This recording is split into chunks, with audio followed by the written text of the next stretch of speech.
Katarlı gazeteci ve yazar Faysal bin Cassam Al-Fin, ülkesi Katar başta olmak üzere bazı Müslüman ve Arap ülkelerinin Çin'in Doğu Türkistan'da yaşayan Uygur Türklerine yönelik baskıcı politikaları ile Çin toplama kamplarında milyonlarca Müslümanın haksız ve hukuksuz olarak tutulması uygulamalarında imzaladıkları açık mektupla Çin'i destekleyen açıklamalarını sert şekilde kınayarak tepki gösterdi. Arap gazeteci, Çin'in Müslüman Uygurlara İslam dinini terk etmelerini ve İslam'dan uzaklaşmalarını istediğini ve Çin yönetiminin bölgede yaşayan Müslümanlara yönelik bu insanlık dışı politikalarının çok iyi bilindiği halde bazı Müslüman ve Arap ülkelerinin Çin'i desteklemelerinin kabul edilemez olduğunu belirterek, Çin'in Müslümanlara yönelik baskıcı ve zulüm politikalarını destekleyen Müslümanları Allah'a havale ediyorum sözleriyle eleştirdi. ABD ile ticaret savaşlarında önemli adımlar atan Çin ekonomisi iyi başladığı 2019 yılını tarihi bir düşüşle sürdürüyor. Çin'deki ekonomik büyüme ABD ile yaşanan ticaret savaşının etkisiyle bu yılın ikinci çeyreğinde tarihi bir düşüş yaşadı. İkinci çeyrekte %6.2 olarak açıklanan büyüme oranı 1992 yılından beri ilk kez bu kadar düşüş gösterdi.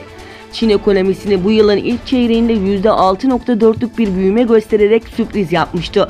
Gelen son bilgilere göre Çin İstatistik Enstitüsü tarafından yapılan açıklamada ekonominin dış risklerle karşı karşıya olduğu bildirildi. Avustralya Dışişleri Bakanı Marise Payne, Çin'in Uygur bölgesinde Uygurlar ve diğer Müslüman azınlıklara yönelik kitlesel gözaltılardan derin endişe duyduklarını açıkladı. Çin yönetiminin 1 milyondan fazla Uygur'u kitlesel olarak gözaltına aldığını ve bunun takipçisi olacaklarını belirten Bakan Payne, gözaltında tutuldukları tesislerin durumu dahil Sincan'daki insan hakları konusuna ilişkin derin endişelerimizi tutarlı bir şekilde sürekli dile getiriyoruz ifadelerini kullandı. Kazakistan Cumhurbaşkanı Kasım-Jomart Tokayev, Kazakistan'daki topraklar yabancılara satılmayacak dedi. Cumhurbaşkanı Tokayev 15 Temmuz'da yapılan genişletilmiş hükümet toplantısında konuyla ilgili açıklamalarda bulundu.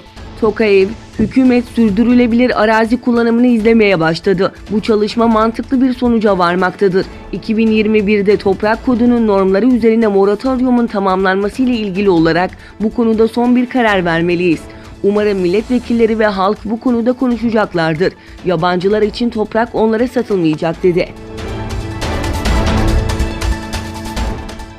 Avrupa Birliği'nin Kıbrıs kıta sahanlığındaki faaliyetlerinden dolayı Türkiye'ye yönelik yaptırımları onayladığı bildirildi.